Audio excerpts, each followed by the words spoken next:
से बनाकर रखो, जब जरूरत पड़ेगी एक्सेसिबल होगा। होगा या नहीं होगा? कोई काम हुआ तो फटाफट फोन उठाया, मेरा उठा लेगा फोन, क्योंकि मैंने उसके साथ बना कर रखी है। That's the word. इसके साथ बना कर रखो, काम आएगा। बोलते हैं ना एक दूसरे को, इसके साथ बना कर रखो, जरूरत पड़ने पर काम आएगा। इसके साथ बना कर रखो, बहुत काम आएगा।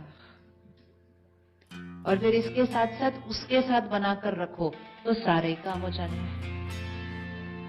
दुनिया में हम लोगों पर कितना डिपेंडेंट होते हैं। हम कहते बना कर रखो, काम आ जाएगा, बना कर रखो, काम आ जाएगा।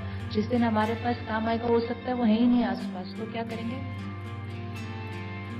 तो क्या करेंगे उस दिन? मेरे काम किसी को बनाकर नहीं होते हैं, मेरे काम सिर्फ मेरे कर्मों से होते हैं। अगर मेरे कर्म श्रेष्ठ हो और उस टाइम कोई काम होने वाला हो ना, तो कोई स्ट्रेंजर भी आकर वो काम करके मेरा चला जाएगा। है अनुभव या नहीं है अनुभव? है ना? और अगर वो काम नहीं होने वाला होगा तो मेरे घर का, परिवार का सदस्य भी वो काम नहीं करके देगा। So it's not about what other people, it is about how clean and clear this is over here, sorted. कम सोचिए, कम सोचिए। ज्यादा सोचने से माइंड की पावर क्या हो जाती है? वेस्ट होती है। लेकिन हम ज्यादा कब सोचते हैं? जब हम गलत सोच रहे होते हैं। सपोज आपको कोई कहे इनकी विशेषता सुनाइए, तो आप कहेंगे हाँ बहुत अच्छे हैं ये। वो कहेगा और? नहीं, बहुत अच्छे हैं, मदद करते हैं, हमेशा सबके लिए होते हैं। मतलब 2-3 लाइन में विशेषता पूरी हो जाती है जनरली। अब ऑपोजिट सुनाइए, इनके अंदर कोई कमजोरियां हैं, तो वो 8-10 लाइन चलती है। किसी के अंदर अच्छाई जल्दी दिखेगी, छोटी दिखेगी, कमजोरियां बहुत सारी दिखेंगी। तो इसका मतलब जब हम राइट सोच रहे हैं, प्योर सोच रहे हैं, हम लेस सोचते हैं। और जब हम नेगेटिव सोचते हैं, वेस्ट सोचते हैं, तो हम ज्यादा सोचते हैं। And this just goes on, बोलते ही जाता है, बोलता जाता है, बोलता जाता है। इसीलिए आजकल लोग बोलते हैं ओवर थिंकिंग बहुत हो रही है। क्या करना उसके लिए?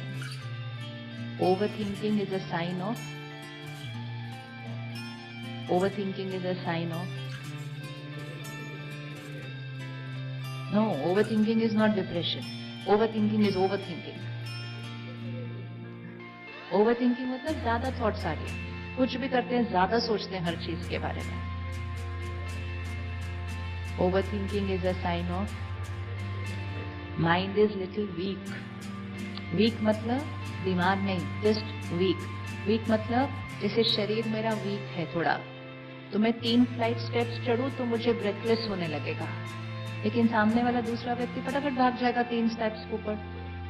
लेकिन जब मुझे दिख जाए कि मैं थोड़ा ब्रेथलेस हो रही हूं बाय क्लाइंबिंग द स्टेप्स, मुझे स्टेप्स को नहीं कोसना। सीढ़ी बहुत बड़ी है, ऑब्वियसली सांस तो चढ़नी थी, नहीं, मेरा स्टैमिना कम है इसलिए सांस चढ़ी। और फिर मैंने अगर अपने स्टैमिना पे वर्क कर लिया तो 3 फ्लाइट क्या, हम 5 फ्लाइट्स चढ़ जाएंगे फिर उसके बाद। So breathlessness sign of low physical stamina. Aches and pains हो रहे हैं, sign of low physical stamina.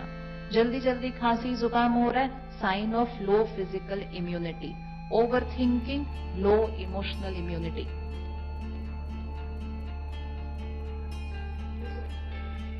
हाँ, ओवर थिंकिंग है ना, ज्यादा सोच रहे हैं, शक्ति की कमी।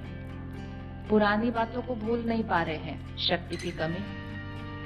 किसी ने कुछ कह दिया, रिकॉर्ड चलता ही जाता है, क्यों कहा, लेकिन ऐसे कैसे कहा, जिसको देखो मुझे आकर कह जाता है मेरे लाइफ की कोई वैल्यू नहीं है।